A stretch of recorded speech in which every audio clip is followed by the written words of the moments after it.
Hello there, and welcome to my first, maybe annual Blu-ray DVD film collection. So why are you seeing this video? A lot of YouTubers like to do this every once in a while. So I was thinking, hey, why the fuck not? Why not just show off my not so grand collection for all the world to see? It's something I've been wanting to do for a while, and it's new year, new me, so why the fuck not? Let's get started. This is my Blu-ray, DVD, maybe some VHS in their film collection, so let's get into it. Punch Drunk Love, great P.T. Anderson film. One of probably my favorite Adam Sandler performance. Of course, we'll be getting to another film. Also showcases his immense talent, but great P.T. Anderson film. I love it to death. Emily Watson's great. Philip Seymour Hoffman's really great in it too. Criterion Collection, great sets. Can't say nothing else good about it. It's just great. The favorite, Yorgos Lanthimos, need I say more? Favorite is amazing. Really great performances by Olivia Colman, Emma Stone, Rachel Weisz, and especially with the release of Poor Things. This is definitely one I've been wanting to revisit for a while. And it's just a great period piece. Love it. I love it to death. Probably my favorite film of 2018, if I'm being completely honest. Next up, we got Mad Max Fury Road. This one is, what can I say? It's a great action spectacle of a film. George Miller, of course. Great filmmaker. Tom Hardy, Charlize Theron. It's just a great, very grand spectacle, and I think it's great. You're going to be hearing me saying that a lot about my films. I just think Mad Max Fury Road, a lot of fun. Next up, we have an Alfred Hitchcock film, Rebecca. You're going to get some of these where I've bought but I have not seen, so it's still wrapped in the lovely plastic. Another Criterion Collection. And yeah, I have not watched this yet. I kind of bought it on a whim, as I tend to do, but I can't wait to see it. I'm sure it's great. 1940, black and white, Alfred Hitchcock. I'm sure it is amazing, and I can't wait to jump right into it. LA Confidential, Curtis Hanson film. This one's okay. It's not like one of my favorite noirs or neo-noirs, however you want to classify it. But it's, got some great performances by Russell Crowe, Kim Basinger, Guy Pearce, and no other controversial actor that I will not name, is in this movie. No, but seriously, it's a pretty good crime thriller. It's pretty good, but not great. Next up, we do have another great film, I might say. It is Once Upon a Time in Hollywood, Quentin Tarantino. Controversial director for sure, but this is kind of rising up the ranks. It's one of my favorite, if not favorite, Tarantino films. I'd probably rank it at number 3 if I was going to rank in all of his films. It is really massive. It has a lot of heart. It's very spellbinding. I did a whole review on it, so check that out if you haven't seen it already. But the character of Rick Dalton is just amazing. Cliff Booth, and really tasteful portrayal of Sharon Tate, if I might say so myself. So, moving along, we have a DVD of Lynch 1. David Lynch is actually my favorite filmmaker. If you haven't been following my other channel, All Things Lynchian, rest in peace. But this is a pretty good documentary. It's about the time he was working on Inland Empire. Though this is also kind of on the new Inland Empire set, which we'll get into. It's pretty good. It's pretty interesting if you're into that kind of behind the scenes look on the man himself. Next up, we got something really, really special. Gone Girl by David Fincher. Now, this film fucking slays. It fucking slaps. It's one of my favorite Fincher films. Almost 10 years old, if you can believe it. That's just crazy how much time has been kind of passing us by in terms of when these films came out. This is probably my favorite film of 2014. This and Whiplash and Birdman, they kind of all tie in. But this is a really great film. Best Ben Affleck performance, if I'm being honest, and just a really great mystery drama about the fucked upness of marriage and monogamy and all the crazy stuff. But yeah, Gone Girl's great. I can't say anything great about it. It's just awesome. Next up, we got another Fincher film, The Social Network, which I like. I think The Social Network is good. It's not like his greatest film. A lot of people like to prep this one up as something that's really amazing. I think it's good. I don't think it's great. I definitely have my issues with it, but great performances by Jesse Eisenberg, Andrew Garfield, Rooney Mara is kind of in the film too, and it's pretty good. It's pretty good. Next up, we have another pretty good film by P.T. Anderson, Licorice Pizza. Kind of a more recent buy. I've not revisited this as of yet, but it is an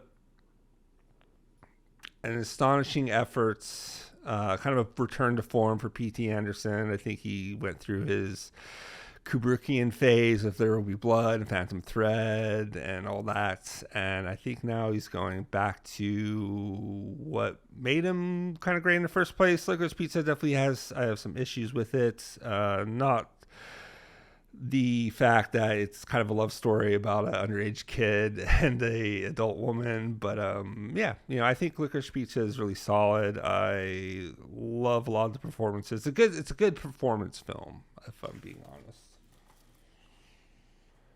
Next up, we have another film from 2014, Interstellar by Christopher Nolan, kind of an underrated director. You might have heard of him. No. Interstellar is pretty great. There's definitely on rewatches, I definitely have some issues with it. It's kind of corny, kind of sappy stuff in here, but it's a film that made me cry in the theater like a baby, and there aren't a lot of films that make me cry. So good on Mr. Nolan for making me cry. Interstellar, it's pretty good. No, I mean, it's not just pretty good, great, I mean, it's an experience. And I am grateful for that experience, even though it kind of tore me to emotional shreds. And then moving on, have another film I have not seen. I've seen parts of it, but it's Alejandro Gonzalez Inarritu. Forgive me for butchering that name. We have Babel, which I've been wanting to check out. It's part of this trilogy with Maurice Perros, 21 Grams, and Babel. And I've been wanting to get into this filmmaker's older films. Of course, I love Birdman and The Revenant, and I think he's just one of the contemporary greats that we have. And I will definitely sit down with this at some point. Maybe I'll make a review. Maybe I won't. I don't know.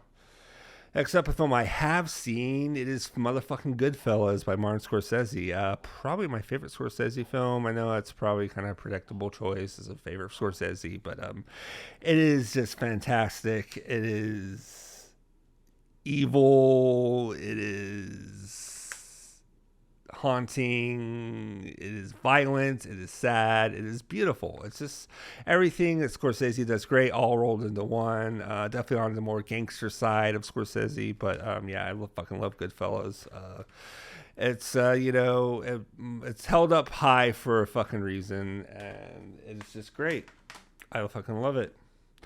Next up, we have, it's a poster that every fucking film school kid had on his wall in the 2000s. It is Fight Club by David Fincher once again. This used to be my favorite movie of all time, honestly. It kind of got bumped down by another film we'll talk about.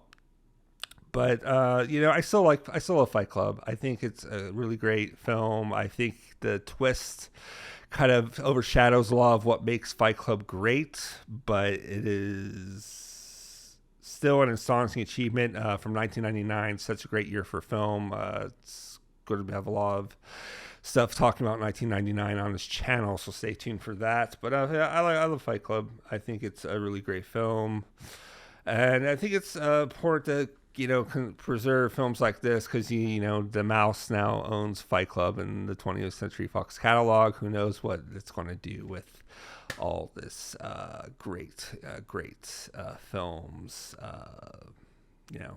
Since they're not doing Blu-rays and DVDs anymore, I guess apparently physical media is kind of dying. But I definitely want to hang on to this one because I think it's an astonishing classic. Edward Norton, Brad Pitt, Helena Bonham Carter, who I believe is kind of underrated, this marvelous singer. Definitely one of my favorite femme fatales, if you can call her femme fatale. Up next, we got Uncut Gems by the Safdie brothers. R.I.P. to their partnership. If you've been hearing all the news, they broke up their partnership, unfortunately, which is really, really sad. Very sad thing, but Uncut Gems is fucking amazing. This and Good Time are the only Safdie.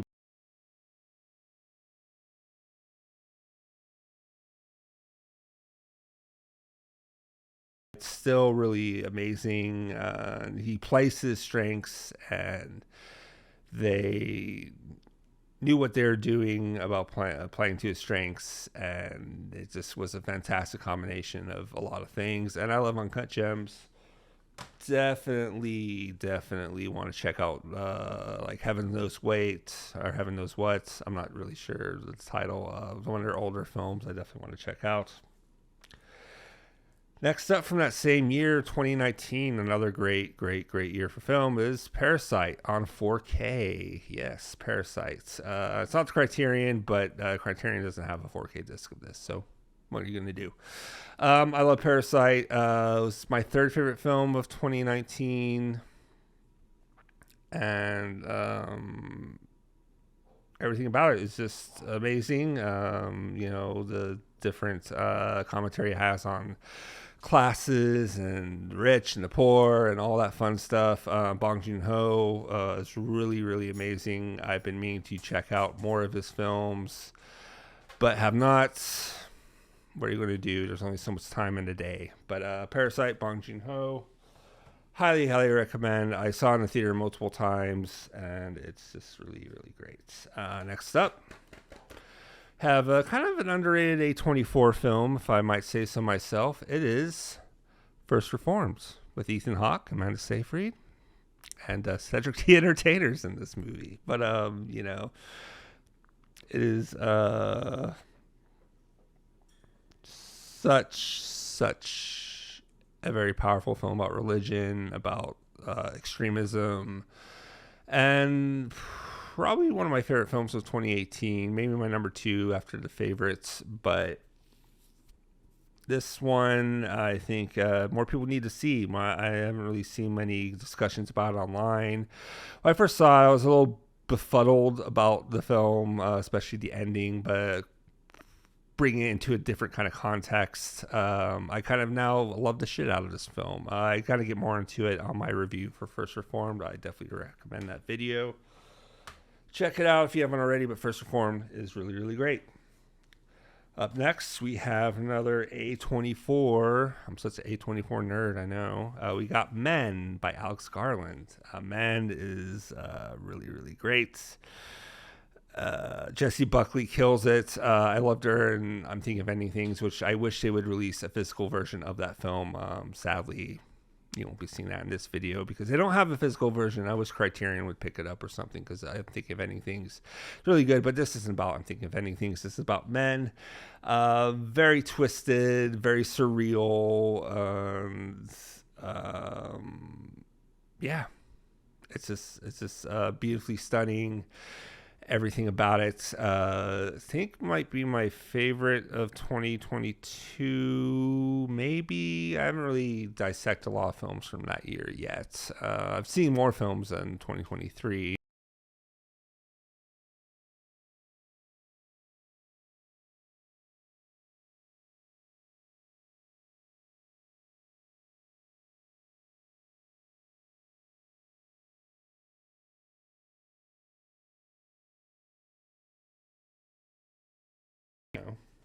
If it's polarizing. Half the audience loves it, half the audience hates it. That's a sign of something special, in my opinion.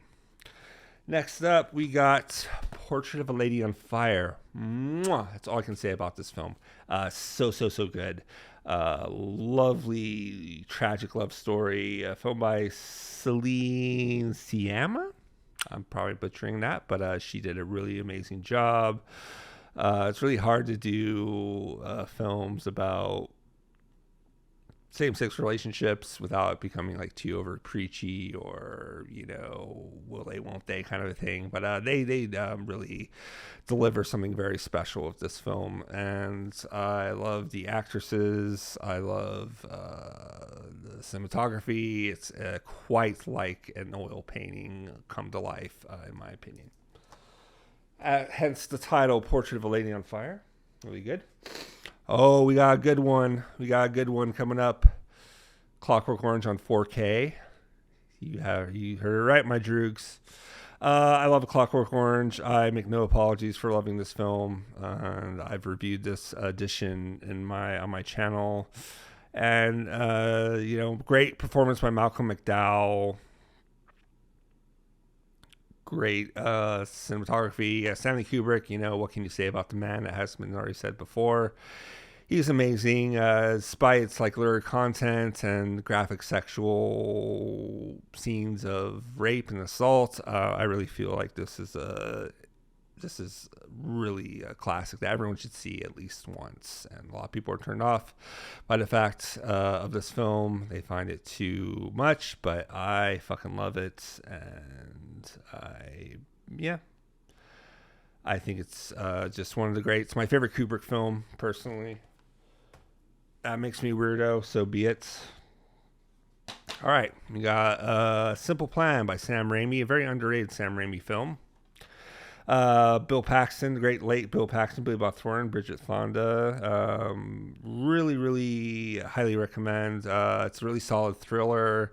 Kind of when Sam Raimi was trying to get away from like all the Evil Dead horror stuff. He's trying to just do basic dramas. But this is more than a basic drama. This is kind of not like a whodunit story, but something that's very, very.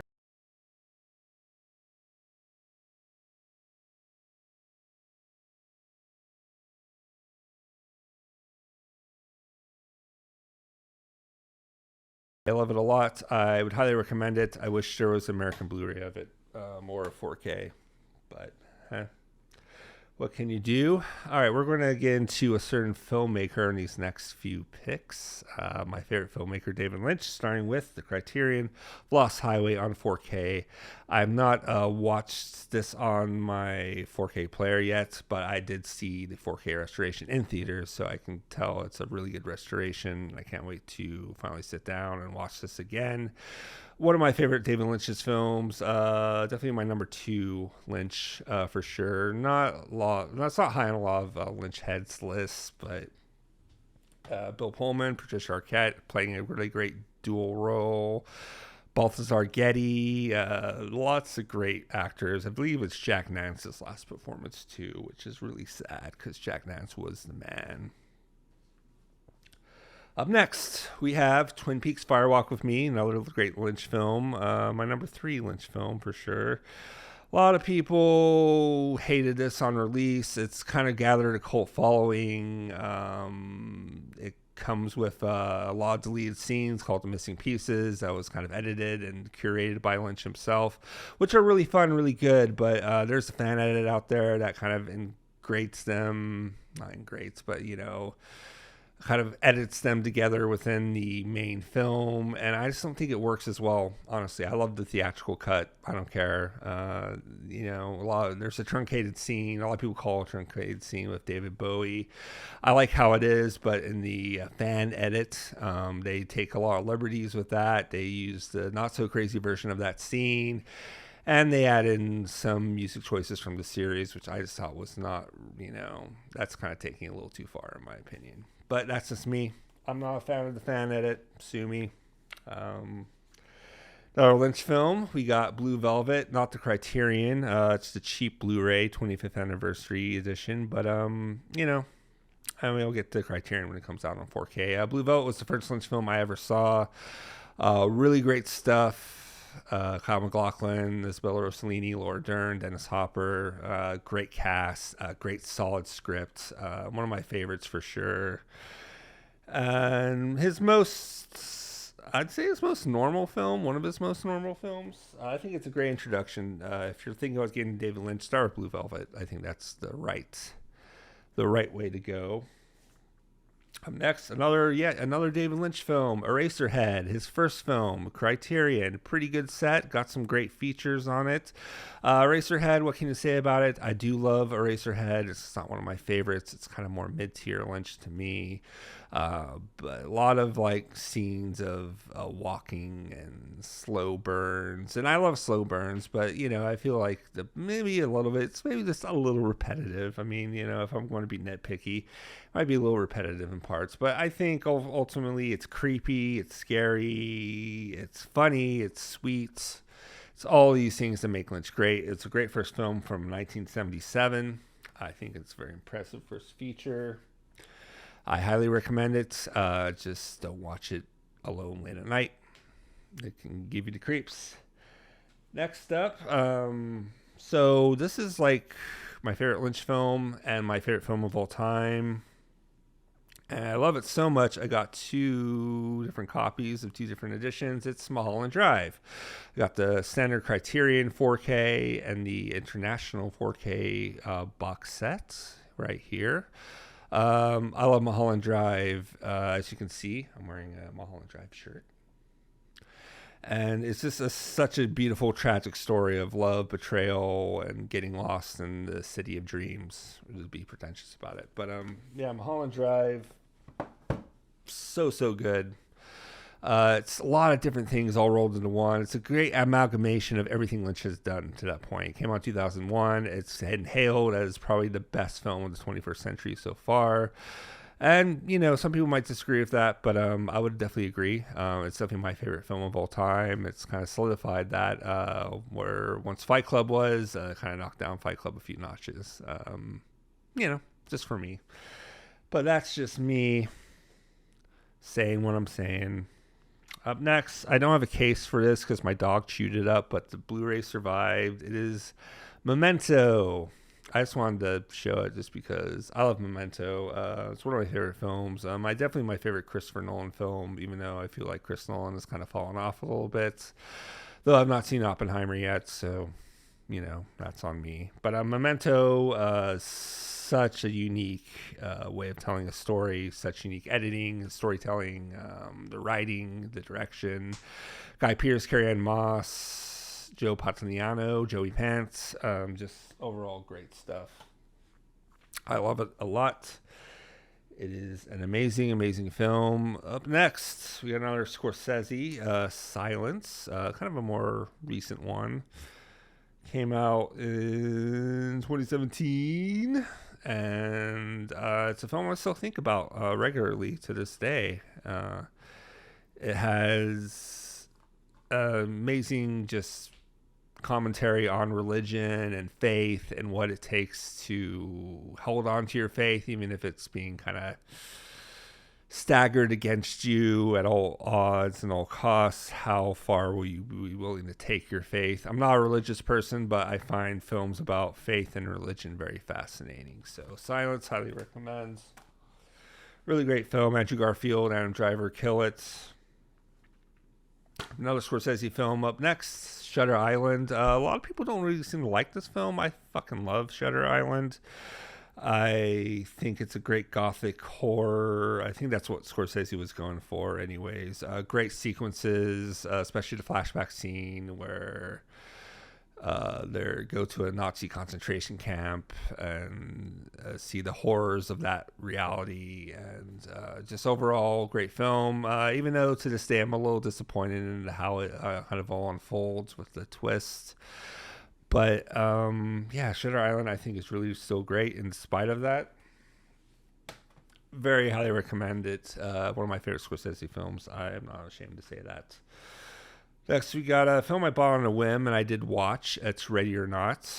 which is a pretty good film. It's got interesting concepts. Kind of a hide and seek, run and hide, being hunts or become the hunts or the hunted sort of thing. And it's I like it.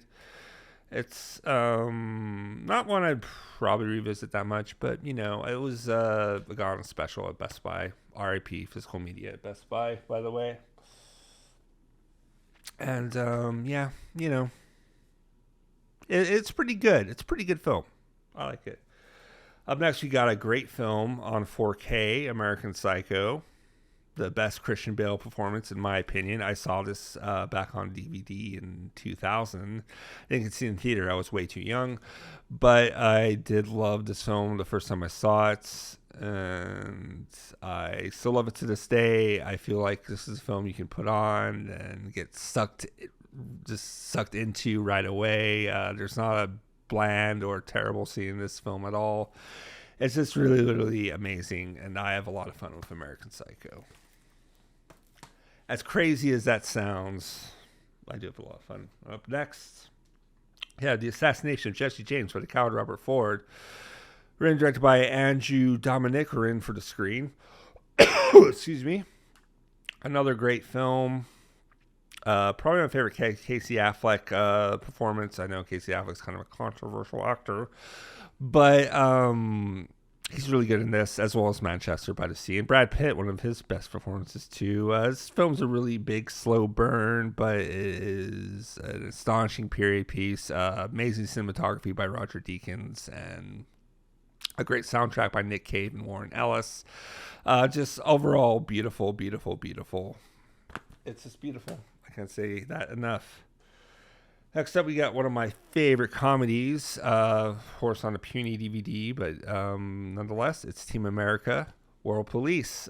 Trey Parker, Matt Stone. What can you say about the guys? They're just great at what they do. And I fucking love this film. It's my favorite film that features puppets. Well, maybe this Meet the Feebles, if I'm being honest. Meet the Feebles by Peter Jackson is also pretty great too. As far as comedies with puppets go, songs in this, the songs in this are really funny, and the whole narrative and the characters, it's a very take on a shitty Michael Bay movie, but it's really good. One of my favorite films from 2004 for sure. Actually got a little box set. It is the Alien Anthology on Blu-ray. And I'm going to be honest, I haven't really dug into the set that much. I've watched Alien and maybe Aliens on it. I have no real interest in revisiting Alien 3 or Alien Resurrection. Maybe Alien 3, because that is technically Fincher's first film. And I love the first two Alien movies, and I think they just took a little too far. I dig stuff like Prometheus. I did not like Alien Covenant. I don't own either of those, though. And, what can you say about it? Alien, I think, even Aliens isn't great. I mean, it's good, but I think Alien is superb. As a horror film, and when Ridley Scott was, good.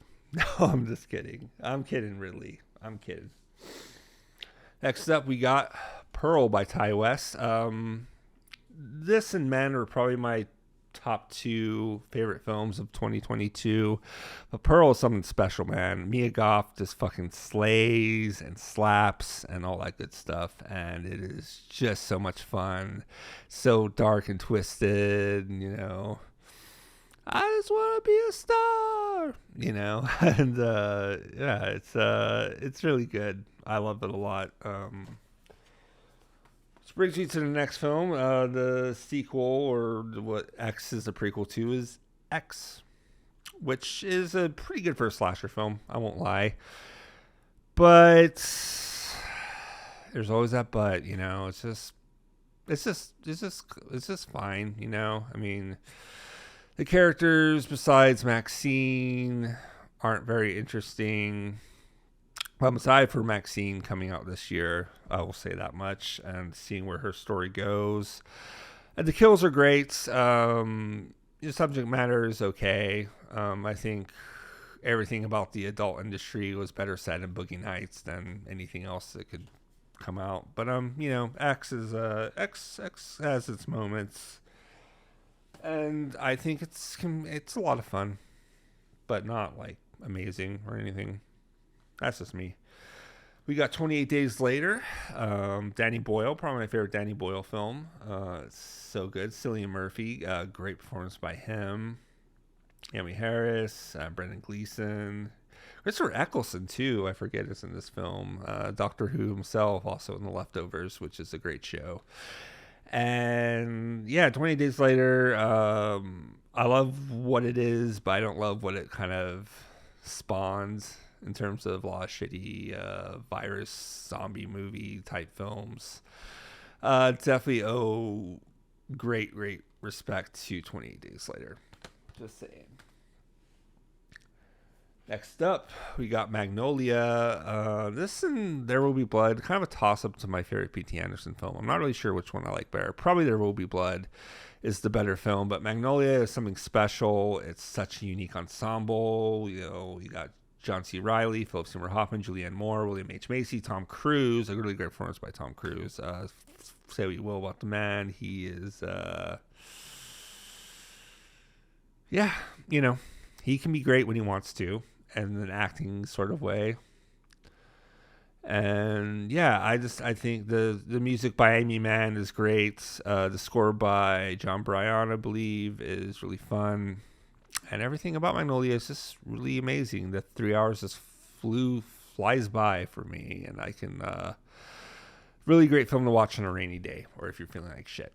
So, Magnolia, film I have not seen yet. Ratcatcher. It's on Criterion DVD. I know I should be ashamed. Someone shoot me in the face, but yeah, Ratcatcher. What can you say? It's yeah, I haven't seen it, so I don't know. But Lynn Ramsey, I love Lynn Ramsey so much. We need to talk about Kevin and You Were Never Really Here, or You Were Never Really There. Both great films. Have high expectations for this coming into it. I will watch it someday, just not right now. Moving along, we got a really fun one. Another one by Trey Parker, Cannibal Musical. Which is distributed by Troma. They picked it up after the success of South Park and all that. And a lot of people don't know, but this is Trey Parker's first film when he was in college. He made it. Matt Stone's in it. A lot of Trey Parker regulars are in it as well. It is a fun, lighthearted musical about cannibals and striking gold and Yukon territory and all of that. All that fun stuff. Based on a true story by Alfred Packer, who had to eat everyone to stay alive, I guess, to survive the Colorado territory, harsh winters. And you just got to see it. The songs are great. If it's Trey Parker, you know it's going to be a musical. So Cannibal Musical, it's on a DVD. It has some sentimental value to me. I'll always hang on to this for that. Next up, we got The Paperboy. I've watched some of this. It's interesting. It's got some interesting performances for sure. But yeah, I haven't really finished it yet. I want to. Maybe someday. I kind of got this on a whim. It looked interesting. Yeah, that's really all I got to say about it. I haven't finished it. But you know. That's why physical media is amazing. It's good to like save stuff and have it for like a rainy day or something. So anyways, next up we have another Fincher film, Seven. Another great film with no controversial actor whatsoever that will not remain nameless. And what can I say? Seven is fucking great. His first true debut, I'd say. Technically it's Alien 3, but this is one where he really got to flex his muscles and show his stuff, and it's really great film. I love it a lot, and yeah, can't say enough great things about it. Really good thriller, really good crime drama, really good mystery, and unfolds in a very interesting way. Next up, we got a Kenneth Branagh film, Mary Shelley's Frankenstein. This one's a little underrated. It's kind of cheesy in parts. Kind of runs a little too long, but I feel like it is a really, really twisted, dark film. Kenneth Branagh does a really great performance. Robert De Niro plays the monster really amazingly. Helena Bonham Carter kind of steals the show, in my opinion. But yeah, it's very tragic, very sad, but also a really good telling of the Frankenstein story by Mary Shelley. So I highly recommend it. A lot of people kind of forget about this film. Came out in '94. Another great year for film. Next up, we got Climax by Gaspar Noé. Climax is a fun, fucked up film. I like it a lot. I love Gaspar Noé, even though I haven't seen every film he's made. He is the man, as far as I'm concerned, of making twisted cinema. And Climax is no different. It is twisted, it is dark, it is fun as fuck. I should put that on the poster. Next up, we got 500 Days of Summer, the only romantic comedy you'll probably find in my collection. Mark Webb, who did Spider-Man. A lot of people wonder if he got hired to do Spider-Man because of his name. That's probably the case. Who knows? This is okay. It's a good, fun flick every once in a while. It's got Zero de Janeiro and Joseph Gordon-Levitt. Yeah, it's fun. It's a good, frustrating story about being in love. What more could you ask for? Next up, a film you probably don't want to watch with your dog, Ameros Perros, Criterion Blu-ray, another film by Alejandro Gonzalez Iñárritu.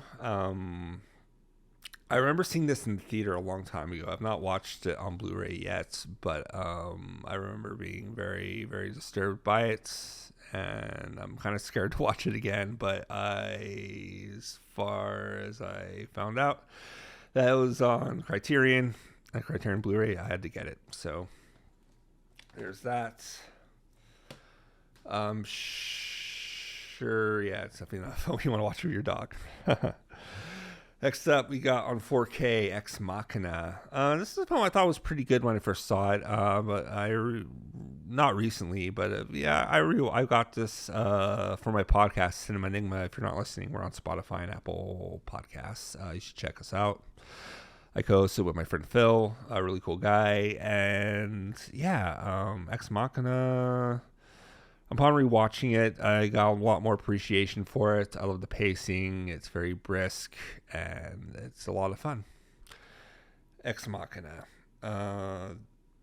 Definitely great performances by Oscar Isaac and Lisa Vikander and Donald Gleeson.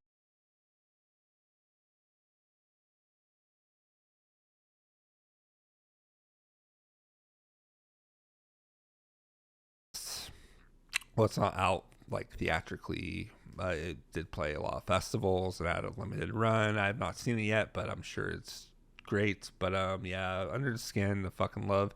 My favorite Scarlett Johansson performance. You can say what you want about Scarlett Johansson, but she fucking nails it in this role. And just cinematography, the soundtrack by Mika Levy, I think I'm pronouncing that right, and just everything is just so amazing. Under the Skin. Here's a kind of a trilogy set. That I have not watched yet. I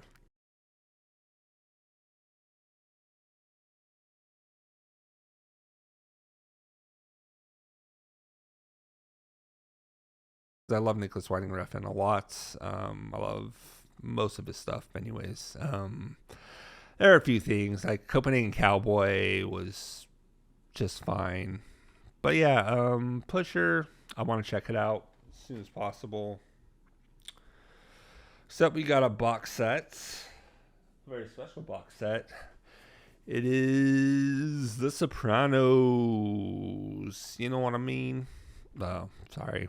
I can help myself. Sopranos is a really good existential type show about spirituality, about family. It's about family. That's what makes it so important, or whatever Carrie Fisher said. And yeah, I love The Sopranos. Even the ending, I think it's a very special series. It definitely deserves all its accolades. I don't think it's the greatest show ever, but I still feel like it is one of the greats for sure. And for a long time, hadn't seen the entire show. I saw bits and pieces of it until I got this set. And I glad I did, because I think Sopranos is just fucking phenomenal. Michael Imperioli especially kind of steals the show, but a lot of great actors in this series for sure. He just happens to be my favorite. Up next is another box set. It is Ingmar Bergman Cinema. This cost me a pretty penny. And I have not really scratched the surface of this set yet. I've watched a few films in here, but nothing that constitute me saying I've seen most of Bergman's films. But I love Persona. I love Hour of the Wolf. I love Fanny and Alexander. Those were films I had seen. I saw... what's the name? Wild Strawberries, yeah, on the set. And I definitely want to continue with it. Maybe it will be a good excuse to make some content out of it at some point. But yeah, Ingmar Bergman Cinema. The guy is very influential. Let's go put this up here. I can't wait to get more into it. Let's just say that much. Next up, we got another Inarritu film, Birdman, winner of the Best Picture in 2014. I love Birdman. Michael Keaton's great performance just nails it. Edward Norton makes a great return to form in this as well. I think where everything he did was amazing, and the whole cast and the continuous shot, the way they were able to make it seamless was great. Not the first to do it, but definitely ones that perfected it. A lot of great performance by Emma Stone, by the way. She's really killing it lately. If you've seen Poor Things, you know what I mean. Another Inarritu film is The Revenant. Probably my favorite film of 2015. A lot of people kind of like to shit on this film, I've noticed. It's a simple story told visually well, and it's visually stunning, and it's just overall beautiful. What can I say? Great film about survival. Kind of similar to Ravenous. It came out in 99, which I don't own, but I would also recommend that. Yeah, Revenant. Love it. Another film that came out in 2015. It's a film that I also really love. Quentin Tarantino's Hateful Eight. This one gets a lot of flack from people. It's not like everyone's favorite, but I would put it in my top 5 Tarantino for sure. I think it's a lot of fun, dialogue heavy. It's kind of like a stage play, but a very violent, bloody, graphic, very visually well shot stage play. A lot of fun. Love it a lot. Actually, I have kind of an underrated film, in my opinion. It is from Craig Brewer, Black Snake Moan. Kind of controversial, I guess. I'm not really sure. I had a girlfriend who would not watch this film because of the poster, because it had a white woman wrapped up in chains or something. I don't know. But yeah, I think I love the music in this a lot. I love the performances. Samuel Jackson probably giving one of his best performances in this film. Christina Ricci is also great. Even Justin Timberlake, he has this kind of short but memorable role in this, and just overall really, really fun. Black Snake Moan, I would recommend it, even if it's a little kind of thin ice on the subject matter. I think it's a great film. Better than Hustle and Flow, which is Craig Brewer's other film, if I'm being honest.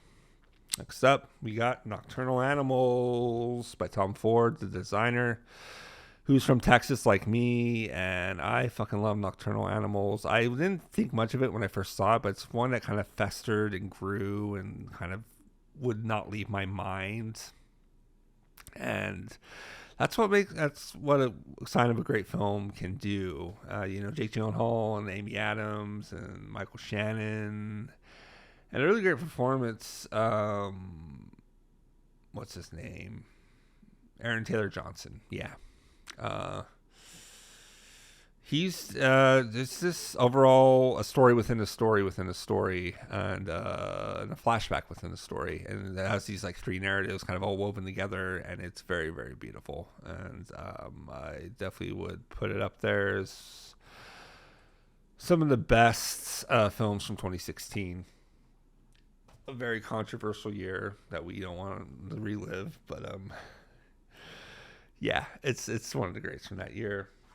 Other film, which I haven't seen, by Michelle Haneke or Michael Hanke, The Piano Teacher. I have not seen this yet. I do want to watch it. It is as Isabelle Huppert, who's an actress I adore, and I can't wait to check it out. Maybe someday. Next up, we have the new version of every poster in every film school kid's room. It is Drive by Nicholas Winding Refn once again. Well, Drive is a good film. I love it a lot. 5 stars. Can't say more about it. It's a classic for a reason. It's over 10 years old, if you can believe it, but it still resonates. It's still beautiful, beautifully shot, and just all that fun stuff. And next up, we have a kind of more controversial pick. It's one of my favorite films, but a lot of people seem to hate this film. It's Only God Forgives. It's follow-up to Drive. Nicholas Winding Refn returns with Ryan Gosling. It's bringing in Kristen Scott Thomas. And an actor's name I cannot pronounce. But, yeah. It is, I think it's a really good, surreal, kind of dreary, kind of neon dream nightmare sort of a film about revenge and the cycle of revenge and what was one do to try to stop it. And yeah, I love this film so much. I don't care what anyone says. It's a film that was made for me, and that's all that matters. But yeah, I love Only God Forgives. I'm hoping to do a great big giant video on it at some point. I wanted to last year, but just couldn't find the time. What can you do? Next up, we got the director's cut of Natural Born Killers. I've always seen the director's cuts. Well, I've seen the regular cut, and once you see the director's cut, you can't really go back. I mean, I understand it's important to preserve the original versions of films, but yeah.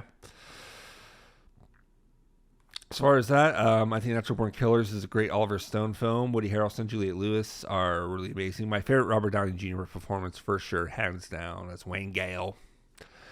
And yeah, Natural Born Killers. Fun stuff. Written by Quentin Tarantino. I think he disowns the film, but whatever. We won't hold that against him. Next up, we got David Lynch's Inland Empire, which is a very, very chore of a film, but one that I love immensely. 3 hours. My favorite performance by Laura Dern. Finally came out on Criterion Blu-ray from a 4K restoration. I don't understand why they just released it in 4K. Maybe the technology was too thin. For those who don't know, background, it was shot all on a Sony PD-150, which is a very, very low-res camcorder for the time. And HD cameras technology just wasn't up to par yet. Or maybe it was, I don't know. But he chose to shoot on this camera. It was his experimentation into digital and his latest film as of today, if you don't count Twin Peaks: The Return. But incredible stuff. I love Inland Empire. It's about a woman in trouble. That's all I need.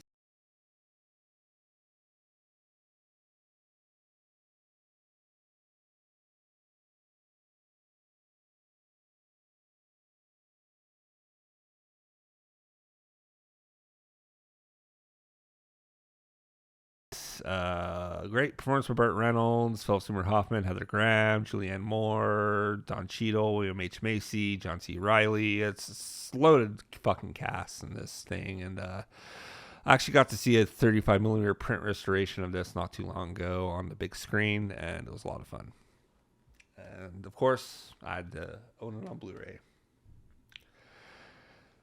We have The Aviator by Martin Scorsese, kind of underrated. This used to be my favorite Scorsese film until I saw Goodfellas, but I think The Aviator is really great. Leonardo DiCaprio does amazing performances. Howard Hughes, Kate Blanchett is really amazing in it too. As John C. Reilly and Alec Baldwin, notorious murderer Alec Baldwin, and we won't hold that against him, or maybe we will. I don't know, but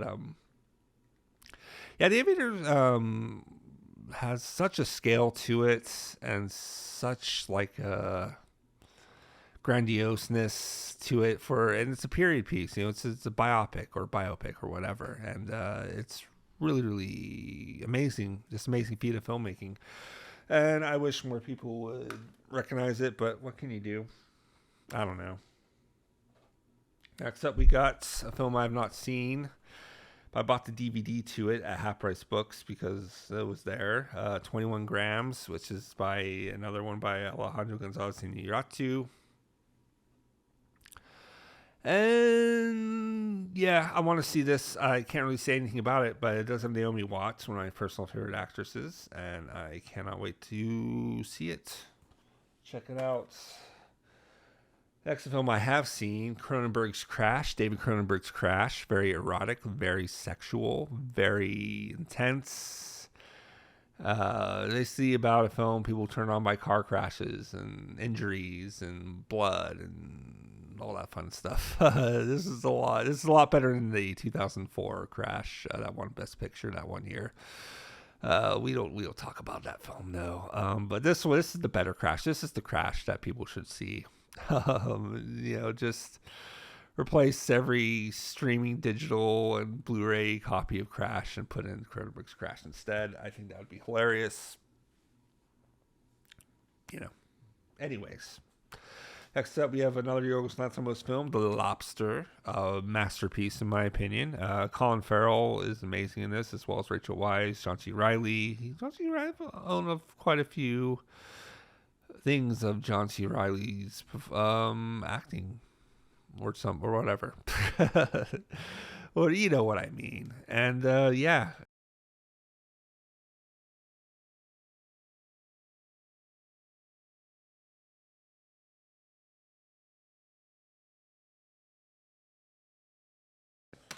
You won't get any lies on this channel or something. I don't know. But hey, how would you believe me? Next up, we have Charlie Kaufman's directorial debut of Synecdoche, New York, which I've not seen yet, but I hear it is amazing, and I want to watch it so bad, but I hear it's really depressing at the same time, so I just want to wait to the right moments to experience it. I love Charlie Kaufman, being John Malkovich and Eternal Sunshine, and this is a foray of his writing credits, and I love I'm Thinking of Ending Things, another great one as well, Eternal Sunshine. Yeah, so Synecdoche, New York, I will be watching this. I will be reviewing it at some point. Guarantee you that. Next up, we got No Country for Old Men, film I have seen.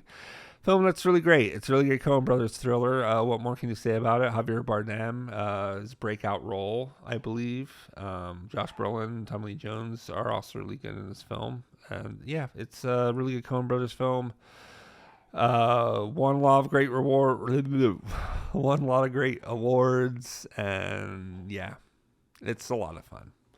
It's a good dark thriller time. And next up, we got The Big Lebowski, another Coen Brothers film. Probably my favorite Coen Brothers, maybe. I don't know. This and No Brother Art Thou are kind of up there. But what can you say about The Big Lebowski? That's already been said before. It's the perfect comedy, hands down. John Goodman, Jeff Bridges, Steve Buscemi, Julianne Moore. It's just so quotable. Maybe the fan cult around this film's a little annoying, but despite that, it is a really good film, and I love it to death. Next up, we have another Fincher film called The Game. His second feature, his follow-up to Seven. Yeah, this one's okay. It's got some pretty good parts, some interesting stuff, but yeah, not like my favorite Fincher, maybe lower tier Fincher for me, and it is is okay. It is an okay film. So we got another Criterion collection of The Last Temptation of Christ, which I watched in school once and remember liking what I saw. I gotta be honest. When I was working at a gas station, a coworker lent this to me saying I have to watch it, and I never returned it. So sorry, buddy, for not returning this to you. I do want to. This is on DVD, so yeah, you know. But I definitely want to.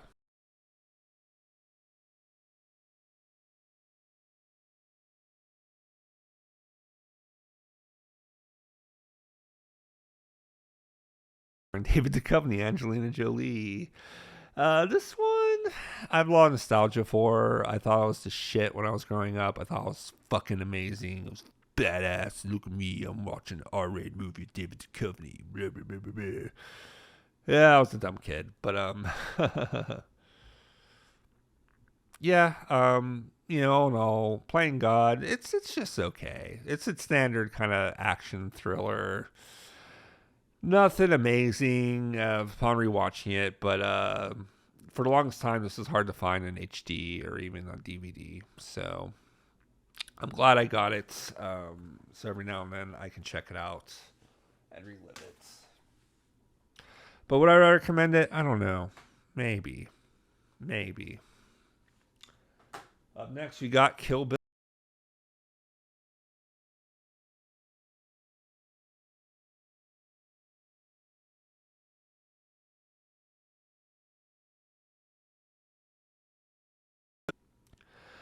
I consider it one film, even though it's divided into two parts. It's his fourth film.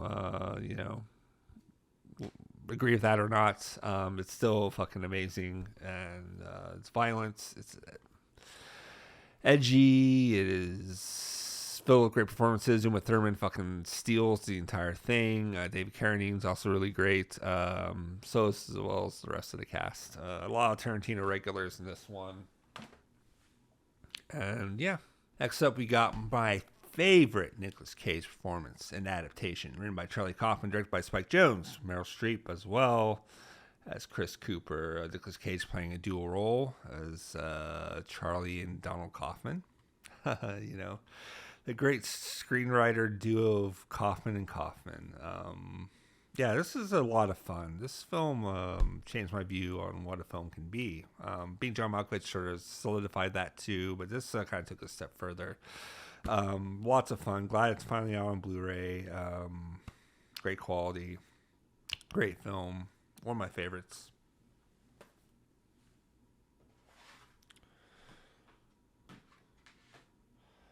Next up, we got Batman Returns on Blu-ray. I got this during Christmas time because it's a Christmas movie, and I just wanted to put it on. Yeah, you know, not as good as '89 Batman, I would say, but still pretty good. Great performance by Danny DeVito and Mike Keaton. Next up. Gotta reach. Got a 4K Steelbook edition of Pulp Fiction. I've not watched this yet. I mean, I've seen Pulp Fiction. Come on, who hasn't? That's another film school poster kid situation. But yeah, Pulp Fiction is really great. Probably number one Tarantino film, though. Once Upon a Time in Hollywood's rising the ranks. It might be my number one. I'm not really sure. I'm gonna have to do a Tarantino marathon, but Pulp Fiction is really great. You know, it's a classic for a reason. Reason is it's just a lot of different interlining kind of interluding stories, kind of crossing over each other, and he is the master of doing that for sure. Next up, we have John Carpenter's Halloween.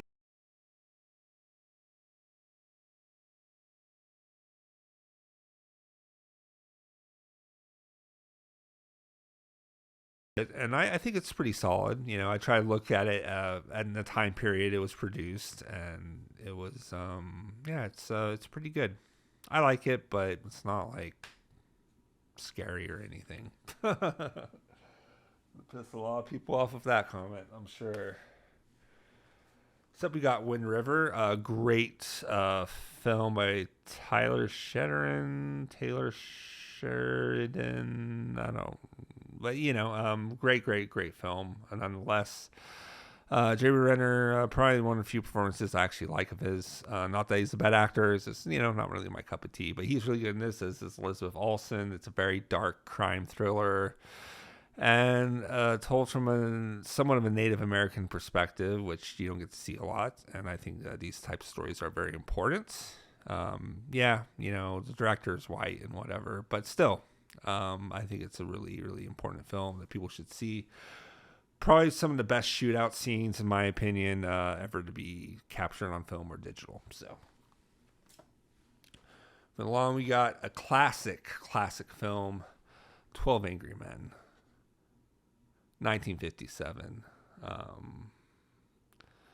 Henry Fonda, Mira Seymour, directed by Sidney Lumet, and it's just a classic for a reason. I got this from Chris Stuckman's recommendation because he would recommend this film on his videos.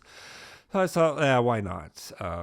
It looks interesting, and I was pleasantly surprised. Everything about this is just great. They don't make courtroom dramas like this anymore. It's just 12 men in a room arguing, and that might sound kind of boring to some, but really, it's just an amazing experience, and I love it to death. Great film. Highly recommend. Next up, we have The Wolf of Wall Street, another Martin Scorsese picture. This one's pretty wild, to say the least, but it is a lot of fun. One of Leo's best performances, also from Margot Robbie and Jonah Hill as well. Matthew McConaughey has a great small part in this, it's a lot of fun. I've seen it a lot, so the rewatch value to this isn't as great as it used to be. But that's what happens when you watch a film too many times. But still, if you haven't seen it,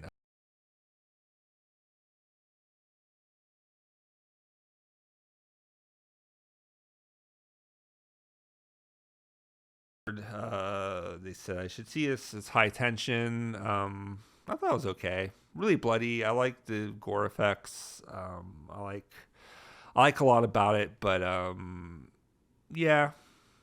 of a weird twist. Didn't really sit well with me. I will admit. But high tension, it's fun. Didn't scare the hell out of me, as the poster claims it will scare the hell out of you. I didn't find it scary. It was creepy. I'll give it that. Next up, we got Chinatown, Roman Polanski.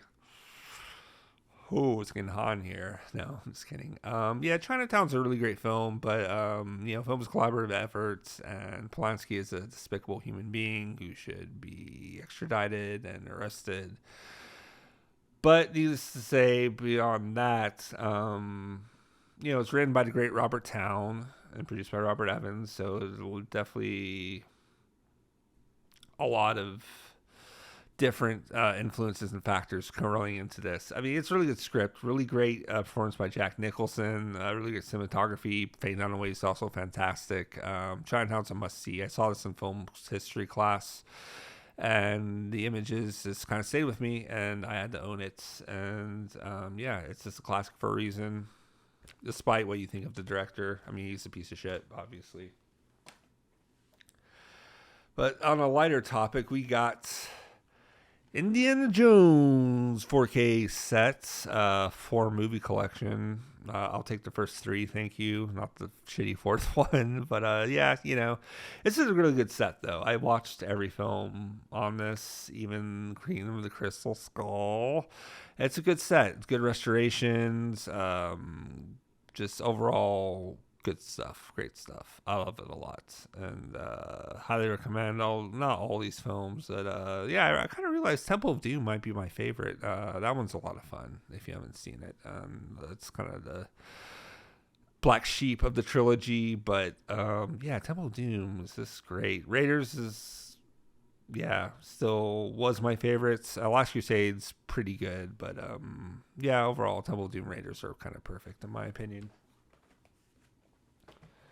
Moving along, we got The Witch, Robert Eggers, not his best film. I'd say The Lighthouse is a lot better. I do not own Lighthouse. I've been waiting on that 4K. I believe there was a 4K that came out, but I just didn't get my hands on it yet. Hopefully someday I will. But yeah, The Witch is really great. Anya Taylor-Joy is really amazing in this, and yeah, it's just a really great horror film. I was kind of kicking myself because I got this for like $5 off Amazon, and then there's a 4K version of this. I was like, oh, what the fuck did I just get? So I don't know. I don't know what to do with this. I'm probably going to get the 4K at some point. This is just wasting space. Comparing what to do when you get 4Ks versus Blu-rays. But next up we got a film by Denis Villeneuve. I believe that's how you say his name. Prisoners, which is a really great film. Hugh Jackman kills it in this. Jake Gyllenhaal is also really great, as well as Paul Dano and the entire cast. Just really solid, amazing thriller that's really fucked up and very tense. Very good film to watch on a rainy day because there's a lot of rain in it. But up next, we got my favorite Tim Burton film, Ed Wood. And my favorite Johnny Depp performance, another kind of controversial actor. But Ed Wood is just amazing. It's funny. It's sad. It is, it's just a lot. Very well. Oscar went for Marlon Landau, who played Bela Lugosi. And Ed Wood's just fucking great. I love this. I love Ed Wood so much. It's really, really great. So we got Aronofsky film, The Fountain, which a lot of people don't like. I was kind of mixed on it when I first saw it, but I think it's a true achievement in cinema and filmmaking, and should be seen by more people. Up next, I got a 4K edition of Whiplash, which is a film like American Psycho where you can kind of watch anytime, It's a lot of fun. It's crazy. It's intense. It's insane, but it moves like jazz, It's just a really fucking amazing. It's about jazz, and it's just a truly remarkable film. I knew it the first time I saw it, and I had to get on a 4K just because it's great. J.K. Simmons won the Oscar. Well deserved. Finally, I've been following J.K. Simmons' career for a long time, and he's always been great. Next up, another Aronofsky film. We got Black Swan. Maybe my favorite Aronofsky. I'm not sure. I love Requiem for a Dream, but I can never watch that film again for reasons. This is too intense for me. But that's saying a lot. But Black Swan is another great film, one that I appreciate a lot. Natalie Portman, of course, is amazing. Vincent Cassel, even Mila Kunis, who I'm not the biggest fan of, but she tried being in a good film, and she did a great job in Black Swan. But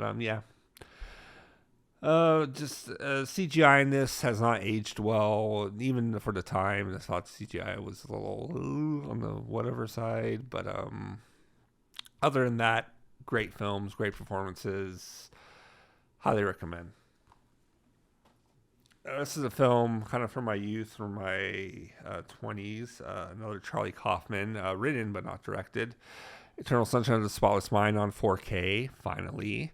I love this film so much. Probably Jim Carrey's best performance.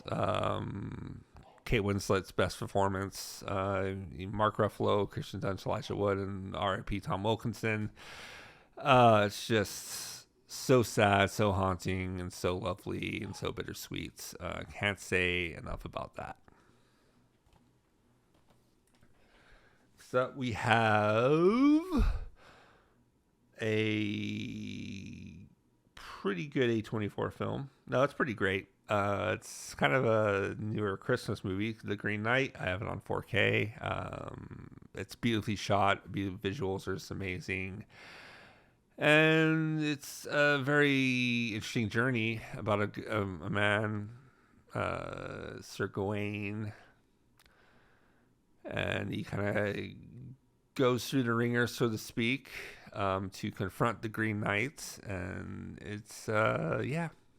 I really want to revisit this one. David Lowery is kind of hit or miss for me. Ghost Story I thought was okay, but that pie eating scene, I don't know, man. That went on forever. But yeah, The Green Knight, pretty good. It's good. I like it. I like it a lot. Except on another show, kind of underrated show, definitely a show you couldn't make today, which is The Shield. The Sean Ryan created, starring Michael Chiklis, Walton Goggins, CCH Pounder has Glenn Close in the season, and Forrest Whitaker in the season as well. Yeah, this is a pretty good Blu-ray set. They did kind of, I don't know if that was on purpose, done purposely, but they did edit out a certain intense scene.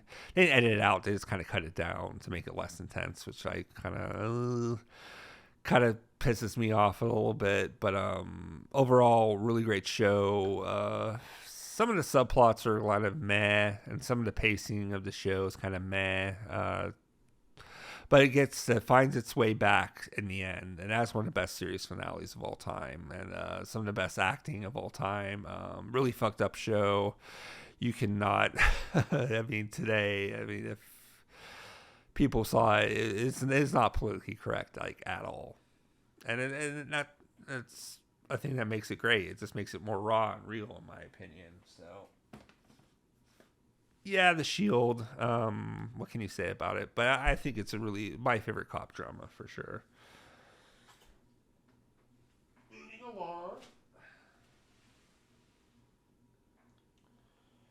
Moving along, we got more to go. We got a Fincher film, his take on The Girl with the Dragon Tattoo. I have not watched this yet, so I can't say anything, but I'm sure it's great. It's sad that he wasn't able to complete the trilogy, but what can you do? Next up, we got Zodiac, another Fincher film. One I have seen and one that I do really, really love a lot.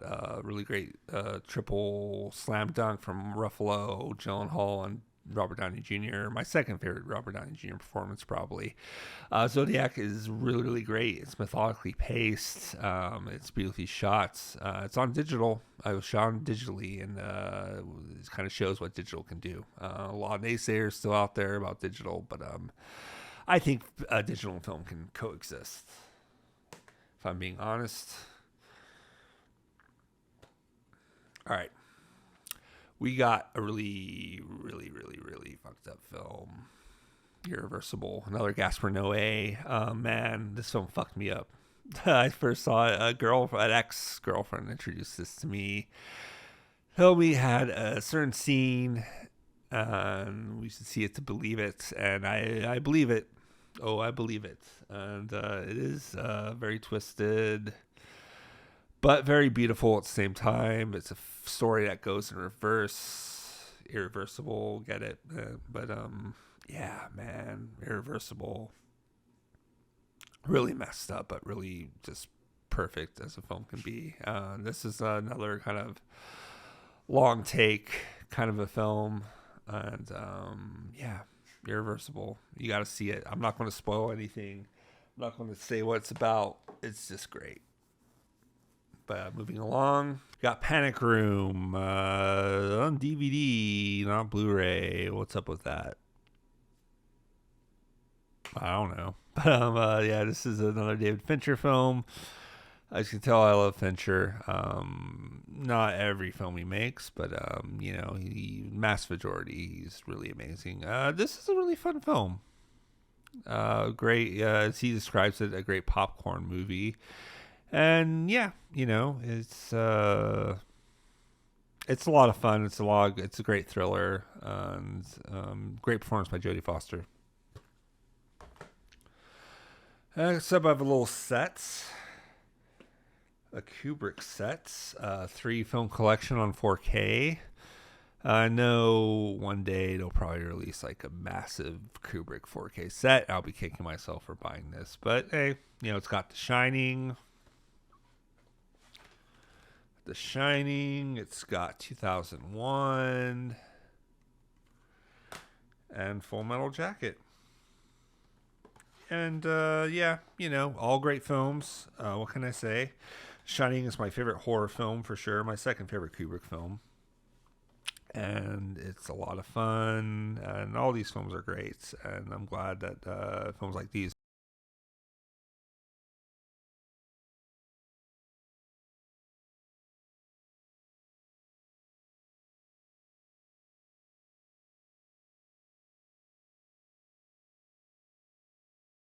is though there's some issues. I really feel like it's well paced and well crafted, and it's a really great trilogy. Not the best trilogy, but a great one nonetheless. Up next, we got The Departed by Scorsese. This one in Best Picture, though I'm sure we can all admit this is not the best Scorsese film. I know a lot of people feel like this is the best, but it's a good film. It's a good mid-tier Scorsese for sure. But yeah, it's this is Departed. What do you want me to say? Sorry for my terrible Boston accent. Next, a film I have not seen, but I was recommended to from an old YouTube friend who's not on YouTube anymore, sadly.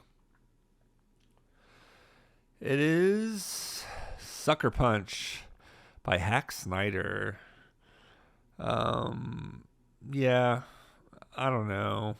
It looks kind of like dumb fun, and it's the extended cut. Ooh, like I always say, Zack Snyder is like the Elon Musk of filmmaking. So take that for what you will. Next, we actually have a good film from Derek Cianfrance, Blue Valentine. Probably one of my favorite devastating romance films.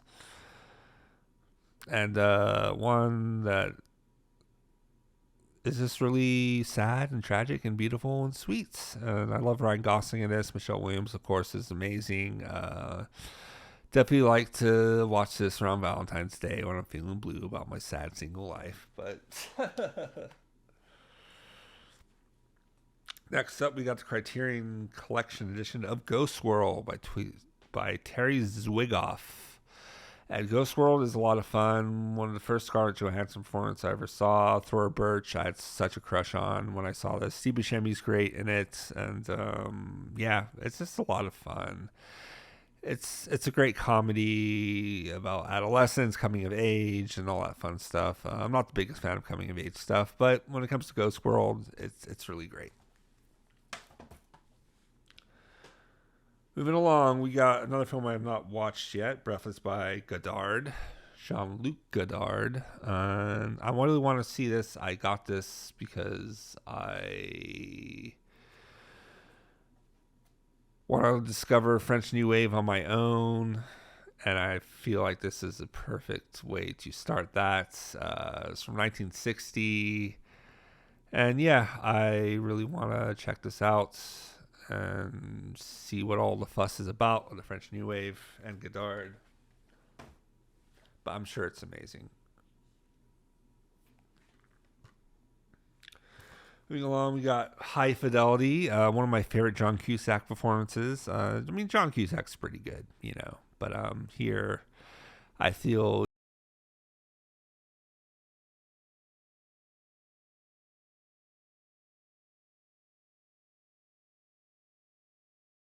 it's a really good romantic comedy. I guess, yeah, I lied. This is another romantic comedy I have in my collection. But it's fun, and even though it kind of has a sappy, happy ending, it still has its charm, I will say. I did not watch the Hulu series that came after, but, Now we got Monty Python's The Meaning of Life, which is kind of underrated in my opinion. I mean, Holy Grail is great. This is a lot more sicker and disturbing and just as funny, if not funnier. But yeah, it's just funny. It's hard to compete with the Holy Grail. But this is their last film. Came out in '83, and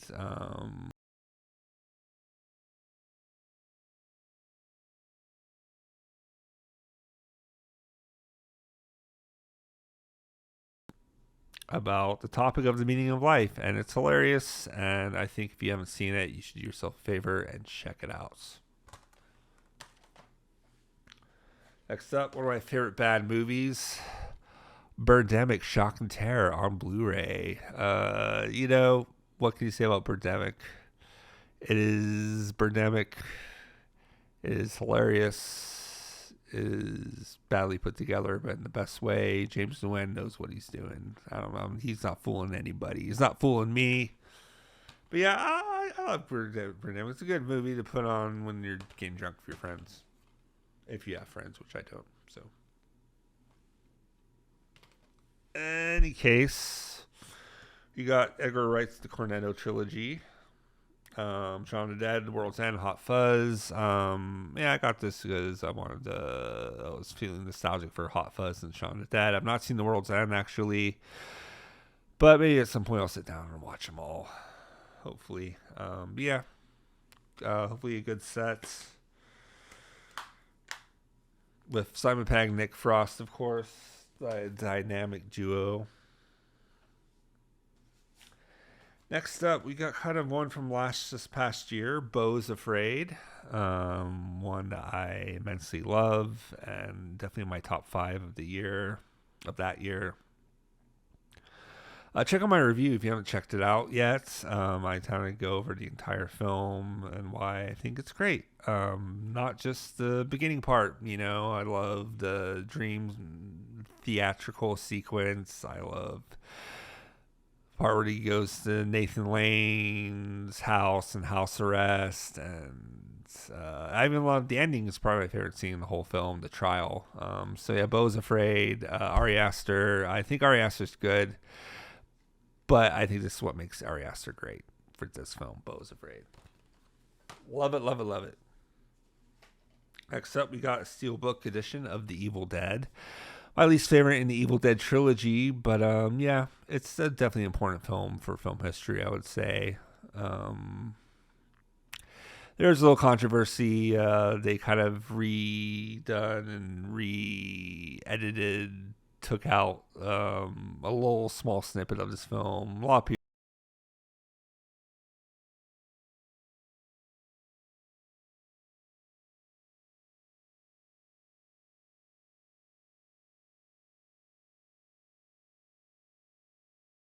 act, but it's not.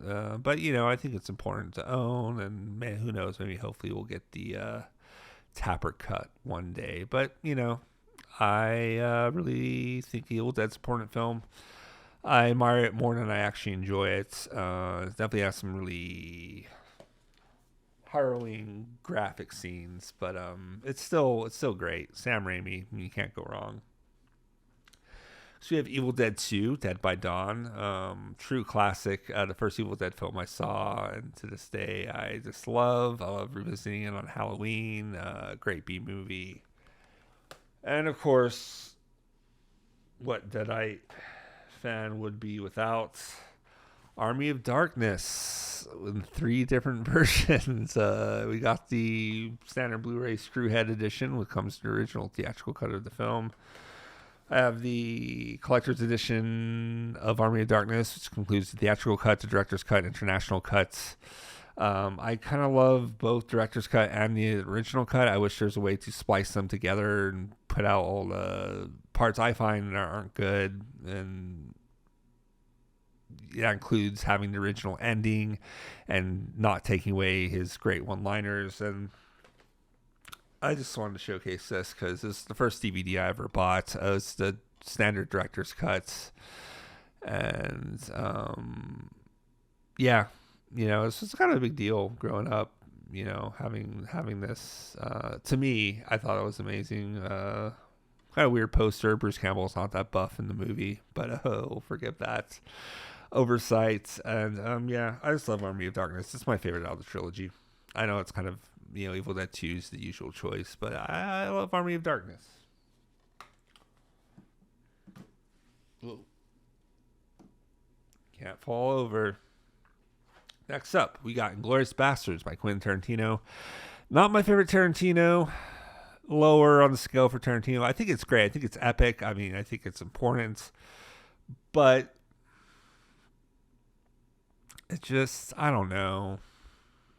I haven't really felt the need to revisit it or rewatch it or anything like that. So yeah, I don't know. I still respect the hell out of it. I think it's really good war film. I think it's his war film. It's no Full Metal Jacket though. Let's be honest. Nothing like that, but it is still pretty good. I like it.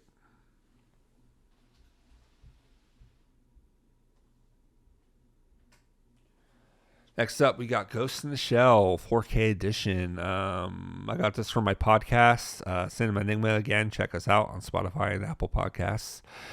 And yeah, I thought it was pretty good. A lot of it I didn't really get on my first watch, but definitely great animation, great cyberpunk storytelling, and it's just it's a lot of fun. It's good for an anime like this.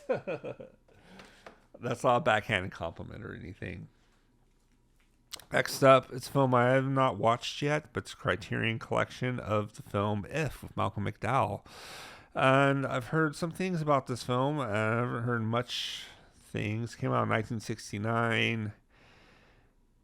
And directed by Lindsay Anderson. And I don't know, something about this is just screaming at me. I felt like this would be kind of a rare film to pick up.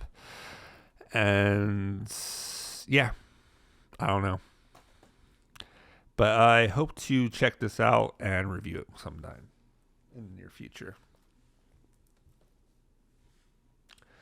Next, we got Her, a film I have seen. Probably Joaquin Phoenix's, one of his greatest performances. It's hard because now with Beau's Afraid and You're Never Really There, definitely not Joker, but you will not find that in my collection. But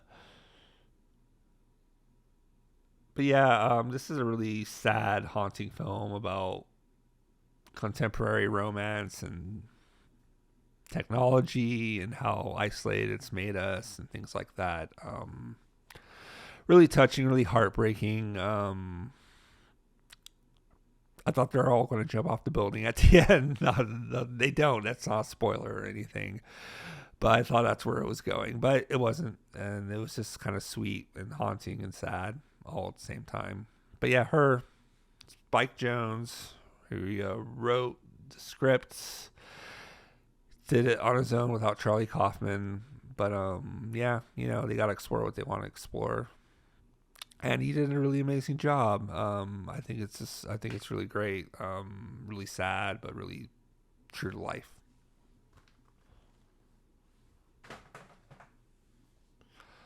Ooh. Next, we got There Will Be Blood, P.T. Anderson. Probably my favorite P.T. Anderson film. Daniel Day-Lewis, Paul Dano. What more can you say? They're really great. They're just an amazing.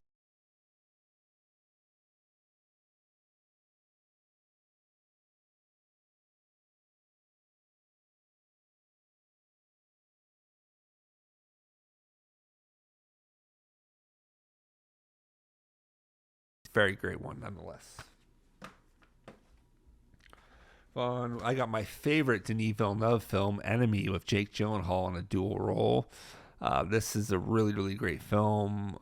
Very haunting, about relationships, monogamy, the trap of monogamy, what it means to commit to a relationship, how we fight that with our inner demons. There's a really great video by Chris Stuckman explaining like the whole thing. But who knows? Maybe I'll make my own video on Enemy at some point, just gushing about it. But yeah, Enemy is so good. Fucking love it. Denis Villeneuve's best film, in my opinion. Moving along, we got The Talented Mr. Ripley. Very, very nostalgic film for me. One of my favorites. Directed by the great late Anthony Minghella. They're making a Netflix series on this that's coming out pretty soon. We'll see how that goes. But, whatever the case, can't go wrong with the original. I know this isn't the original. I think there's a film called Purple Moon or Purple Noon, kind of adapting the same material. But this is just so fucking phenomenal, so emotional, and underrated in my opinion. I think it's Matt Damon's best performance. I think it's Jude Law's best performance. It's got Gwyneth Paltrow, but it's no reason to hang the film down for that. And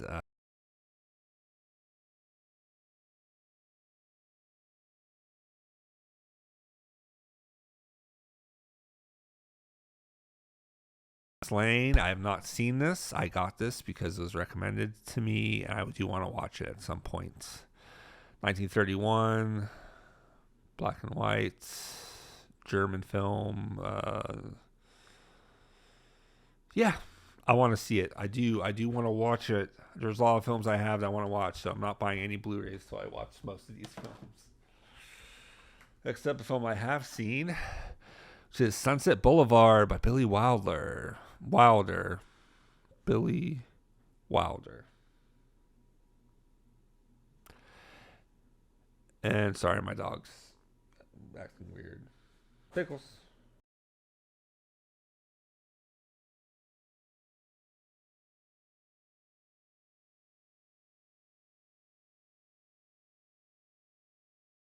Classic cinema. Highly recommend. Up there with 12 Angry Men and Vertigo and all the other great films. Sunset Boulevard. Great stuff. Next up, we have another series, 3-season show, The Leftovers. I got season 1, season 2, and season 3. 28 episodes. You're really missing out. It's a really underrated show. Eva was created by Damon Lindelof, who did Lost, but he really, whatever you think about Lost, really love it or hate it, he really outdid himself with The Leftovers. Such a great show, so emotional. Music by Max Richter is beautiful. Justin Theroux, Carrie Coon are amazing, as well as the entire cast. The Leftovers is just truly unlike anything you've ever seen. It's hard to pin it down in a genre, but it's truly a masterpiece of television. It was on HBO. You can check it out on Max or just buy the Blu-rays. I was hoping that we would get like a box set of it, but it's not. It didn't do that well in ratings-wise, unfortunately. What can you do, Shrew? Next up, we have Birdemic 2 with Resurrection. This one gets a bad rap because it's not as genuinely bad as Birdemic 1, but I don't know. It's like, it's embracing it. I feel like it's embracing it, and there's a lot of fun stuff in this. And it's just the DVD, but it's got some good commentary. It's got some really insightful stuff, and it's really stupid, but I love it. I think it's a lot of fun. And I might be the only one who appreciates it for what it is. Next up, we got another show. It's Always Sunny in Philadelphia. I got the first 2 seasons and season 4. I know, random. But season 4 actually has a banned episode, which you can't really get unless you have like the DVDs, the physical media. Unfortunately, a lot of the characters do offensive things, and some things are just a little too hot for TV or streaming or whatever. But and then season 4 also has the great Nightman Cometh episode, probably my favorite episode of the entire show. That's why I got it. And it's what can you say? Always Sunny's been going on. It's going on strong, 16 years. I love it to death. It's probably my favorite comedy show of all time. Moving along, we got some Neil Breen action. As Neil Breen doesn't believe in covers, but we got Fateful Findings. We got Pass Through. and Twisted Pair. Now, Fateful Findings is a fucking masterpiece. I fucking love Fateful Findings. It's a lot of fun. It's good to get drunk and sit back and just enjoy the experience. Pass through, pretty funny and pretty okay in parts, but kind of missed the mark for me. If I'm being honest, I just didn't really hit as hard for me. Twisted Pair I've not seen yet. These were a gift from my friend Phil, who I do a podcast with, Cinema Enigma, on Spotify and Apple Podcasts. Check us out. I want to be plugging this entire video, so sorry. Next up, yet another show. It's a mystery. What is it? What is it? What is it? It is Twin Peaks from the Z to A box set. So you can see Twin Peaks and Twin Peaks to Return in its own sets. And what can you say about Twin Peaks? It's an amazing experience. Even the not so great episodes are pretty good. Yeah, I love Twin Peaks. I would make videos on Twin Peaks, but CBS is relentless on blocking and shutting down videos about Twin Peaks, even though there's like a 4-hour video explaining the whole thing, which is kind of bullshit in my opinion. But that's neither here nor there. Twin Peaks, I highly recommend, especially if you love David Lynch, or if you want to get into David Lynch. Twin Peaks is also a great palette starter for his work. Have yet another show. Entire series of Better Call Saul, Season 1, Season 2, Season 3, 4, 5, and Season 6, arguably the best season of the entire series. I need to put this somewhere. And I did a video on the entire sets, and it was terribly packaged. I don't care what excuse you want to say for it. There's no excuse for that bullshit. So I decided to go on eBay and just buy the singular seasons, which are harder to come by if you can imagine that, which is kind of sad. So though it's streaming on Netflix, it will excuse me, expire at some point, and it's good to have the physical copies. That can be said for anything. Moving along.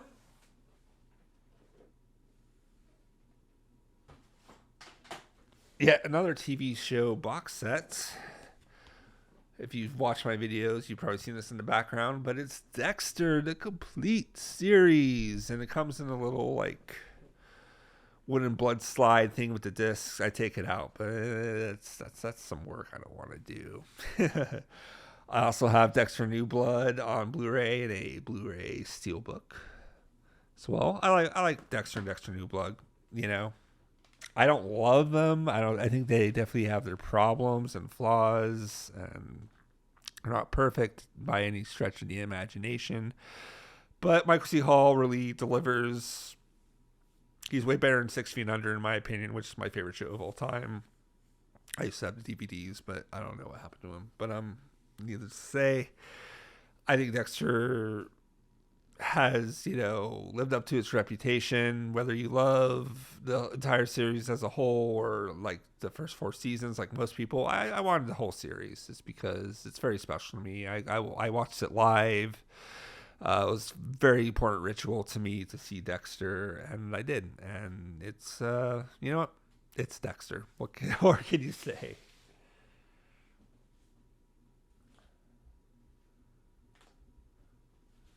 And continuing off, I have another Kubrick set on Blu-ray. The Masterpiece Collection, it's called. It's got Lolita, Clockwork Orange, Doctor Strangelove, 2001, The Shining, Barry Lyndon, Full Metal Jacket, and Eyes Wide Shut. And I'm not the biggest fan of the packaging. I like the box, but when you take it out, the discs are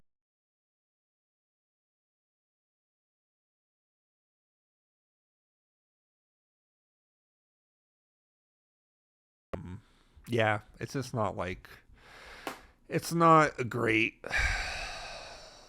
way to package a set, But I got this for a lot of money on eBay, and it's hard to find copies of Lolita and even Eyes Wide Shut. I think, I'm not sure. So I'm not seeing Barry Lyndon. I know that's such a bad admission of guilt on my part, but yeah. What can you do? Sue me.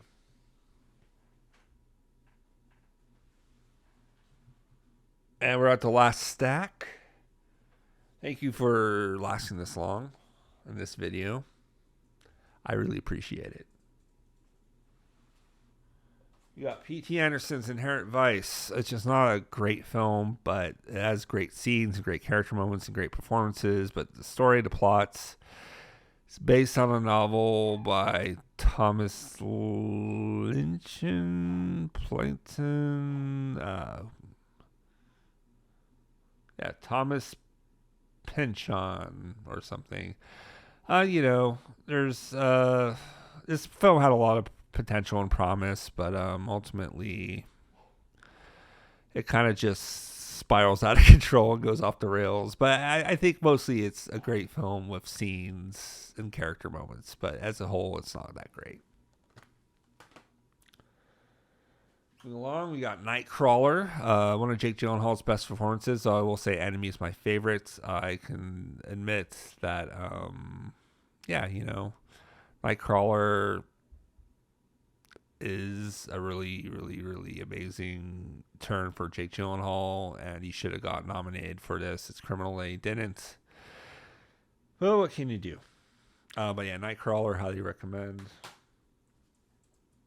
Next up, we got Christopher Nolan's Inception. And it's got a moving case. What is this? Magic? Blu-ray magic. It's got a great cast. Got a great concept and everything that goes along with it. Yeah, I like Inception okay. Not my favorite Nolan, but not my least favorite. Definitely been wanting to revisit it.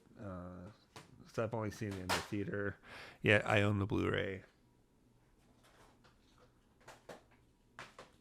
Next up, we got John Carpenter's The Thing, which took me a long time to see, but I'm glad I did because it's a really great horror film. Not so much on the scary or creepy side, but still really great. Really imaginative and just a lot of fun. So we got Gone Baby Gone, Ben Affleck's debut film as a director, and he did a pretty good job. I think it's really standard good thriller. Again, another Casey Affleck film. I know it was controversies, so I don't need to repeat them here. But yeah, it's pretty good. So we have an amazing film by Denis Villeneuve again, which is Blade Runner 2049. I hate the poster art for this, though. I really want to get the steelbook to this. But this is an amazing fucking piece of cinema. Very underrated, very underappreciated in my opinion, but still an amazing feat of cinematic quality. Denis Villeneuve should be proud. Definitely not that big into Dune. I don't like the source material that much. But Blade Runner, I like the first one okay. This one, something of amazement and quality. So yeah, I love it. Next up, we got another TV set. This time, Breaking Bad. If I got Better Call Saul, I better get Breaking Bad, right? I like this packaging a little bit better than the one for Better Call Saul. I go into it in my own video. If you haven't seen it, check it out. But yeah, it's pretty cool. I love Breaking Bad. I like Better Call Saul better, but that's just me. Opinions and all. Everyone's got one. Next, we got a DVD of To Die For, which I saw for the first time recently, and I really love. And I know this is coming to Criterion soon, which I will be upgrading this for sure. Nicole Kidman fucking kills it, as well as Matt Dillon. And yeah, I think it's a really great film. Has kind of a Tim Burton quality to it, even though it was directed by Gus Van Sant. I think it's probably because Danny Elfman did the score. But yeah, To Die For. Really good stuff. We got kind of an unknown, underrated film called The Secret Agent. Bob Hoskins and Patricia Arquette, very young Christian Bale. I saw this as a kid in theaters, and I was surprised to even find a DVD on this. I had to get this on eBay because I have really vivid memories of this film, and I really want to revisit it. I'm just waiting for the right time to pop it in, so to speak. So yeah, I highly recommend The Secret Agent from memory anyways, and I can't wait to revisit it.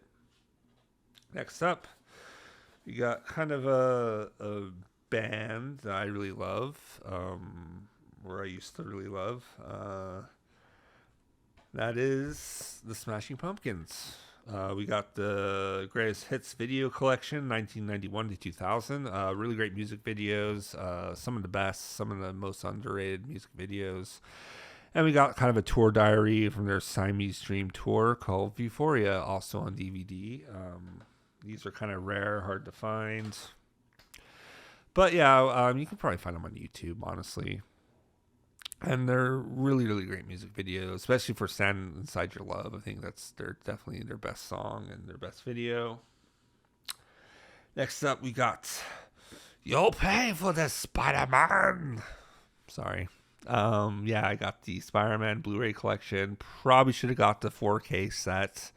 I never realized or thought I would ever get a 4K Blu-ray player, but here we are. And yeah, Spider-Man 1 is a lot of cheeky fun. Spider-Man 2 is legit a great fucking movie. Spider-Man 3 has got its issues, but it's got somewhat of a center to it. It's just very truncated and a lot of bullshit, unfortunately. So, yeah. That's Spider-Man for you. Next up, we got the first 100 episodes of SpongeBob SquarePants. I know, right? All on DVD, unfortunately. But I kind of got into SpongeBob a little bit later in life. Came to appreciate it and kind of related to SpongeBob in certain ways as a young adult. And I think it's a lot of fun. First few seasons are gold. I haven't really explored all the set yet. But, I love what I've seen, and I think it's a very imaginative, fun show. Even for kids or adults, I think both can enjoy. Don't worry, we're almost at the end. Next up, we got the Lord of the Rings Extended Trilogy on DVD, unfortunately. I will be getting to 4K at some point, just waiting the right time. But, you got Fellowship, my favorite, The Two Towers, Return of the King, which are really great films all in their own right. And lots of great moments. Probably my favorite trilogy, if I'm being honest. Speaking of trilogies, lastly, not saving the best for last, but I got the original Star Wars trilogy on VHS. I'll kind of showcase this a little bit. It's distributed by CBS Fox. That's the first kind of time I discovered the trilogy when I was a kid, and there's something nostalgic about watching this on VHS for me. And say what you want about Star Wars, I'm definitely done with Star Wars as far as the prequels, sequels, what it extend universe. I'm not interested. I just like the original trilogy in the original form, and that's how it should be. But that's going to do it for my little film collection. I know it's not as big as other YouTubers. It's maybe not as small as some others, but still, I feel like I'm on my way to expanding my collection as soon as I get to watch all the ones that I have not watched yet. But anyways, thank you for staying with this grueling video. I wanted to pop something out for the new year. I thought this was a good opportunity to do a film collection, so to speak. But as always, like, subscribe if you be so kind. My name's George Ray. Thank you so much for tuning in. Please remember to keep calm, keep cool, keep chill. Embrace great cinema. Embrace your own Blu-ray collection. Tell me what you have in your collection in the comments down below. I'll see you on the next video. Until then, peace out.